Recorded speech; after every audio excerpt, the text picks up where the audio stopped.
हाय. तर आज आपण आम आणि निराम स्टेजेस ऑफ जे काही आम आणि निराम स्टेजेस आहेत, त्यामुळं आय डिसीजेस कुठले उत्पन्न होते ते बघणार आहोत.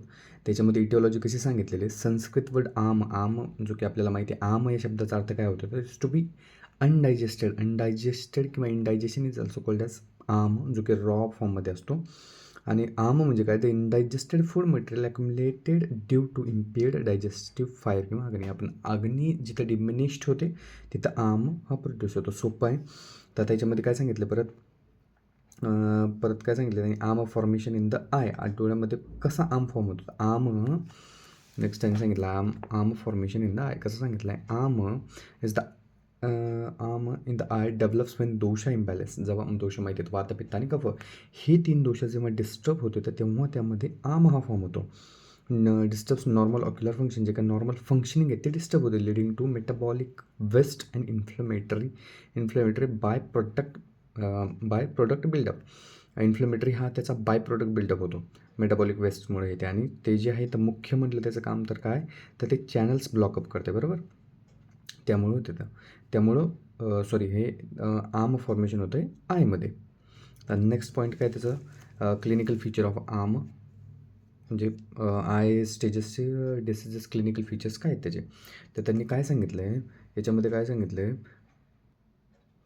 श्लोक कसा सांगितला आहे, उदीर्णम वेदनम नेत्रम रागशोतसमन्वितम घर्षनिस्तोदशूलश्रुयुक्तम मामान्वितम विदू. तर या श्लोकाचा अर्थ कसा सांगितला आहे, उदीर्ण वेदना म्हणजे काय, तर सिव्हिअर डिस्ट्रेनिंग पेन, म्हणजे जे की इनटॉलरेबल टाईपचं पेन आहे, त्या टाईपचं पेन होतं आहे. उदीर्ण वेदना होते डोळ्यामध्ये. परत काय, रोगद्रेक रोग सॉरी एक मिनिट. परत काय सांगितलं की राग शोथ समन्वितम. राग म्हणजे काय, तर रेडनेस, बरोबर. शोथ म्हणजे काय, शोथ म्हणजे स्वेलिंग. राग शोथ समन्वितम. परत काय सांगितलंय, घर्षनिस्तोदशूलाश्रू युक्त मामान वितम विदू. परत काय सांगितलं, घर्ष म्हणजे काय, तर स्क्रॅचिंग सेन्सेशन. कसं होतं, असं वाटलं खरडल्यासारखं वाटणं, ते सेन्सेशन म्हणजे घर्षण. निस्तोद म्हणजे काय, की असं प्रिकिंग, काहीतरी असं टोचल्यासारखं पेन होणं म्हणजे निस्तोद. परत काय सांगितलं, शूल म्हणजे काय, स्टॅबिंग पेन टाईप. आणि अश्रू म्हणजे एक्सेसिव्ह टिअरिंग होणं डोळ्यामध्ये. हे क्लिनिकल फीचर्स आहेत की डोळ्यामध्ये आपण असं म्हणू शकतो की आम हा प्रोड्यूस झाला किंवा आम स्टेज आहे आयमध्ये, हे सांगितलेले आहे. आता हा जो काही आम प्रोड्यूस झाला आहे आयमध्ये, किंवा हा जो प्रोड्यूस झालेला आम आहे त्याचं मॅनेजमेंट कसं सांगितलं आहे, तर ते मुख्य जे आहे ते 6 गोष्टींमध्ये मॅनेजमेंट सांगितलेलं आहे.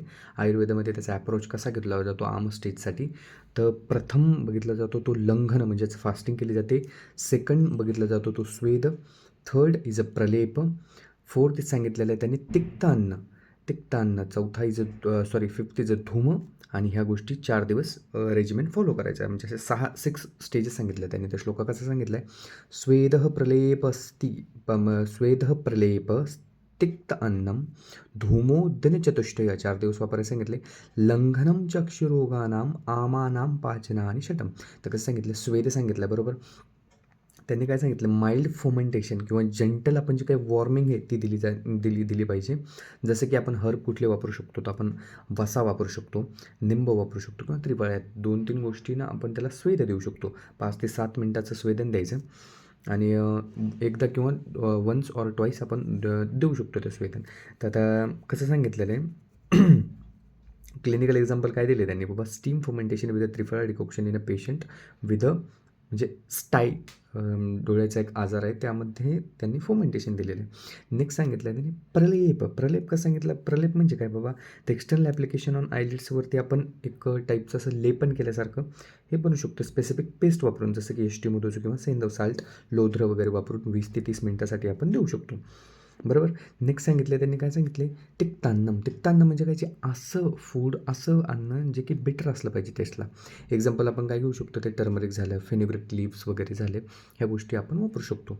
परत लंघनम, मुख्य सगळ्यात, या सगळ्यांपैकी मुख्य असलेला तो लंघन. कारण लंघन काय करतो, रिड्यूस करतो मेटाबॉलिक लोड. कसा, कारण म्हणजे मुख्यतः जे काही दोषाज आहेत ते डायजेस्ट होतात.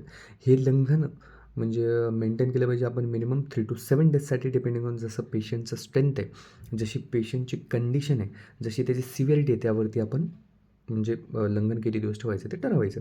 आणि हे जे म्हणजे सांगितलेले चतुष्टय आहेत ते आपण 4 डेज रेजिमेन म्हणून फॉलो करायचे. कसे सिस्टमिक ॲप्लिकेशन आपण सगळे जे सांगितले ते सिस्टमॅटिकली आपण यूज करणं किंवा वापरणं.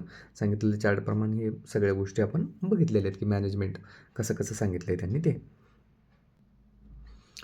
तर काही आर्म स्टेजेसला कॉन्ट्रा इंडिकेशन किंवा कुठल्या गोष्टी नाहीत करायच्या हे आपण आचार्यांनी सांगितलेलं आहे. त्या कशा सांगितल्यात आपण बघू.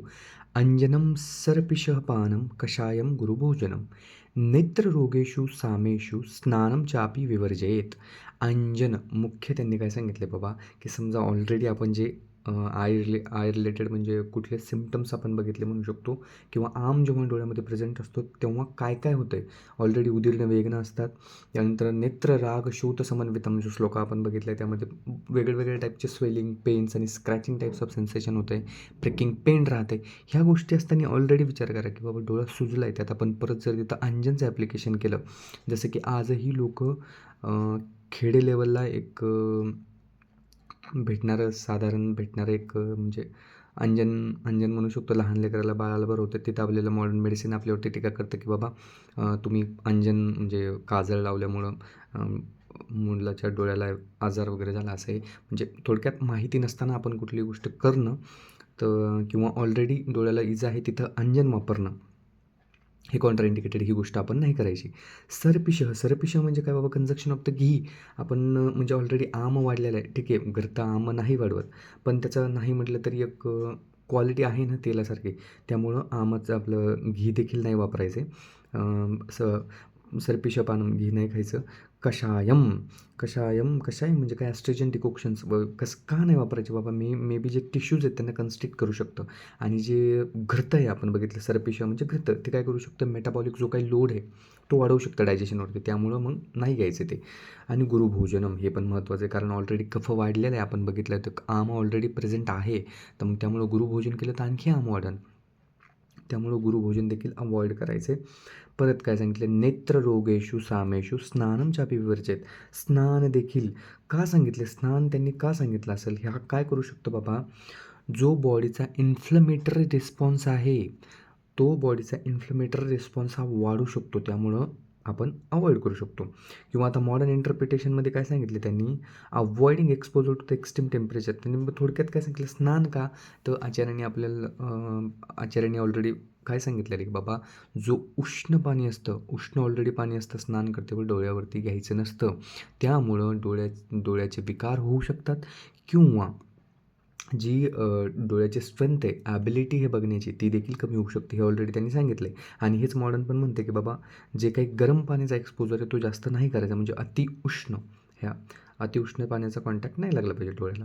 हेच कॉन्ट्रा इंडिकेशन्स आहेत आम स्टेजमध्ये.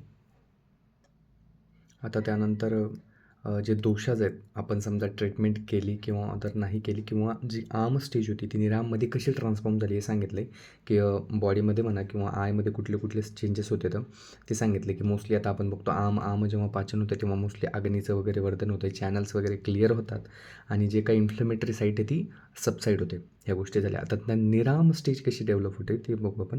मंद वेदनता कंडुः संरभाश्रू प्रशांतता प्रशस्तवर्णता चाक्ष्णोः संपक्व दोषमादिशेत. याच्यामध्ये काय होते जेव्हा निराम स्टेज होती आम जेव्हा डायजेस्ट होतो किंवा आम जेव्हा नाहीसा होतो आपण जे सांगितले ट्रीटमेंट घेतल्यात फॉलो केल्यात सपोज तर मग त्यानंतर जे आम हा निराम स्टेजमध्ये ट्रान्सफॉर्म होतो तेव्हा काय होते जो काही पेन आहे मंद वेदना आहेत त्या डिमिनिश होऊन जाते. सगळ्यात मुख्य जे डोळ्याचे काही वेदना आहेत ते कमी होणार. कंडू पण याच्यामध्ये काय होते माइल्ड इचिंग डेव्हलप्स होती का कारण जो आतापर्यंत क्लेद होता तो क्लेद थोडासा कमी झाले तिथे ड्रायनेस येतं. तर मग ड्रायनेस आल्यामुळं थोडीफार कंडू देतो होऊ शकते. मग काय आणि signs of acute inflammation such as redness and tearing subside होते. जी काय असं टिअर झाल्यासारखं वाटते किंवा रेडनेस जी येते ती सबसाईड होऊन जाते आणि डोळा जो आहे त्याची नॉर्मल हेल्दी अपिअरन्स रिगेन होतो त्याला. तर मग हे काय करते आपल्याला मार्क कशाचं करते की बाबा पक्व स्टेज कशाचे इंडिकेटिंग दोषास हॅव अंडरगॉन डायजेशन. जे काही दोषाज होते आपण दिलेल्या ट्रीटमेंटमुळं किंवा फॉलो केलेल्या पथ्यांमुळं हे सगळं डायजेस्ट झाले, दोषात जे आहेत ते डायजेस्ट झाले किंवा त्यांच्या नॉर्मल साईटला गेलेत, पक्व अवस्थेमध्ये गेलेत. त्यांचं डायजेशन झालं आणि प्रिपेअर्ड फॉर एलिमिनेशन थेरपीज. आणि जे काही आता पर्गेटिव्ह थेरपीज आपण देणार किंवा दिल्यात त्याच्यासाठी ते प्रिपेअर्ड आहे, जे की आपण थेरपी देणार आहे सपोज. त्याच्यामध्ये काय सांगितलेलं आहे, मुख्यतः 4-5 शब्दांचं आहे. मंदवेदना म्हणजे काय, तर नॉर्मल जे काय माइल्ड पेन होतं ते. परत सांगितलेलं त्यांनी कंडू म्हणजे तर माहीत आहे आपल्याला, इचिंग वगैरे. आणि काय आहे, प्रशस्त वर्णता म्हणजे त्यांचं जे काही नॉर्मल कलर आहे आईचा, प्रशस्त वर्ण जो त्याचा नॉर्मल कलर आहे तो रिगेन करते. मग नंतर मग त्याला सुटेबल प्रोसिड्यूर आपण कुठले देऊ शकतो, तर्पण, पुट्टपाक आणि अंजन, ह्या काही गोष्टी आपण त्याच्या नंतर निराम स्टेजमध्ये गेल्यानंतर आपण प्रिफर करू शकतो. एवढंच कंपॅरिझन सांगितलेलं आम आणि निराममध्ये. त्यानंतर आपण उद्या नेत्ररोगाची जी काही संप्राप्ती आहे ते उद्या बघू. आजच्यासाठी एवढंच. थँक्यू.